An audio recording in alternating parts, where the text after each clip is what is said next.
I've had a lot of people, moms, wives, children, come to me and say, "Save my father, save my husband, save my child," um, because the child is involved in alcohol and drugs. And when I say children, it can be 30, 50. And so there's a lot of misunderstanding, especially here in Ukraine, about what it means to be um, alcoholic. And going by the DSM, if you don't know what the DSM is, Google it. But going by the DSM, there's several classifications, and they don't even use the word alcoholic. They use alcohol dependent, alcohol abuser. And so I wanted to talk a little bit this morning about what that actually means, what it means to be um, alcoholic. In the DSM, it talks about if you continue to drink in spite of having physical problems, your doctor recommends that you stop drinking. That's one of the symptoms, that you could be an alcohol abuser at least. If your family members are coming to you and saying, "Look, you need to stop drinking for us," but you continue to drink in spite of that, you're at least an alcohol abuser, possibly dependent. If you have legal issues, if you've been arrested or some other altercation with the police due to alcohol and drugs, you're possibly an alcohol abuser, if not dependent. If you've got financial problems, if you've got problems with your employment, both of those things are indicators and you continue to drink. Both of those are indicators that you may have an alcohol or drug dependency or at least an abuser. I had a guy tell me, it's 1983 when I was up to a year in trouble, but still didn't want to stop. And Hub Powell was the head probation officer in Statesboro, Georgia. And he said, if you are in this room, and this was all a bunch of guys that had gotten DUIs, he said, if you're in this room, you definitely have a drinking problem. Doesn't mean you can't stop. Doesn't mean you're not that you're alcoholic or anything like that. He said, but if you have a problem that is related to alcohol, you have an alcohol problem. It seems simple. I didn't do anything about it then. It was a few years later before I got sober. I needed a little bit more trouble. If you have, the one I love, if you have unexplained bruises, you may be alcohol dependent. If you've fallen down and hurt yourself and you can't remember what happened, yeah, you might have a problem. If you have blackouts, if you are drinking and you don't remember what you did while you were drinking, yeah, periods of time where you don't remember anything or can't put things together, you may have an alcohol problem. I definitely had blackouts. Um, I'm sure there's a few more that I'm not thinking of right this minute. But what it amounts to is there's a series of events, series of indicators, and the one that pushes you from alcohol abuser to alcohol dependent is withdrawals. If you have withdrawal symptoms, if you've built up a tolerance for alcohol, if you can drink more than you used to, or if you can drink less than you used to. More than you used to means that you've started to build up a tolerance for alcohol. If it takes less to get you drunk, it means that you've done some serious damage to your liver, and it is no longer able to process alcohol. That's a dependency problem. So the tolerance and the withdrawal symptoms, if you wake up in the morning and you're shaky, you need to have a drink. It doesn't matter whether you drink or not. It just, if you need to have a drink, because of your nerves or your anxiety, or you're physically shaking, that's a pretty good sign that you have become physically dependent upon alcohol. These things need to be addressed. Now, how you go about addressing it, that's your business. Some people say, well, I can do it myself, and some people are able to just swear off. I had a friend who was a doctor, Dr.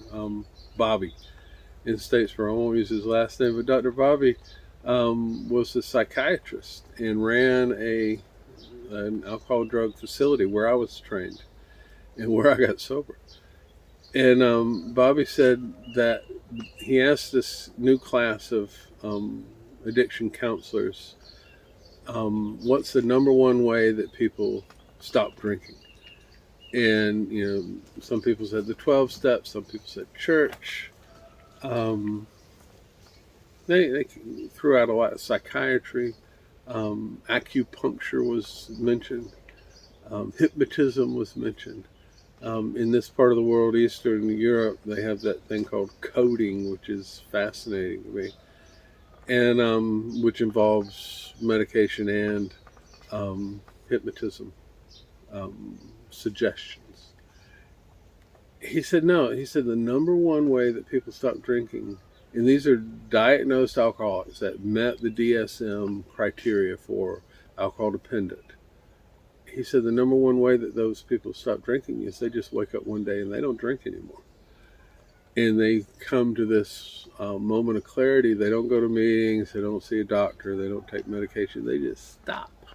He said that's the number one way that most people stop drinking. And that may be, but that didn't work for me. And if you've come to the conclusion that either you or a loved one needs to stop, have repeatedly tried to stop, that's another one of the criteria. If you have tried more than once to stop drinking and failed, you may be alcohol abuser or alcohol dependent. Now, I use the word alcohol all the time. I treat a lot of different addictions, gambling and codependency, and drugs, sexual addictions, pornography, all kinds of stuff.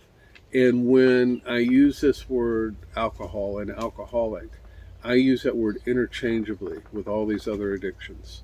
And the reason is I like the way that the literature in Alcoholics Anonymous addresses the problem of alcohol. And so I use the term interchangeably because it's just simpler to use it in a one name covers all. What I tell my patients and the people that I work with in AA is that take the term alcohol or drinking or alcoholic in our literature, take that, and if that's not what your problem is, if you're trying to solve something else, then take a pen and mark through it in the book, mark it out, and then put my negative behavior, MNB, and just write that above the word alcohol or drinking or alcoholic, because it's interchangeable. And the terminology in the big book of Alcoholics Anonymous, or the 12 and 12, is so simple that it's I use it for everything. If you're a drug addict, you're going to go through the big book of Alcoholics Anonymous. If you're codependent, you're going to go through the big book of Alcoholics Anonymous, just because it's a simple tool. And I mentioned this before, but I use the 12 steps, and I use the methodology of recovery, and applied it to the problems I had with relationships, the problems I had with employment, with education. There's, my work here at the farm, moving to Eastern Europe, dealing with this war. I've used those 12 steps for all of these problems. When the violence first escalated, we didn't panic. We didn't panic at all. We just applied the spiritual principles based in Alcoholics Anonymous and applied it to this problem of invasion. And it makes things a lot more simple and manageable. We're able to deal with stuff a lot easier if you have this orderly procedure by which you live your life. Some people are born with that. I was not. Some people learn it naturally. I did not. I had to have text in order to help me deal with normal life issues. Serious issues, but things that are going to happen. Okay, I wanted to share that with you. I know there's a lot of people that have a little bit of confusion. You might have some comment or question about what it is that I've talked about. Feel free to contact me. I don't charge anybody anything. That's why we do the peppers. I'm blessed to be here. I'm blessed to still be alive. And this information that I give out, it was given to me freely also. Slava Ukraine!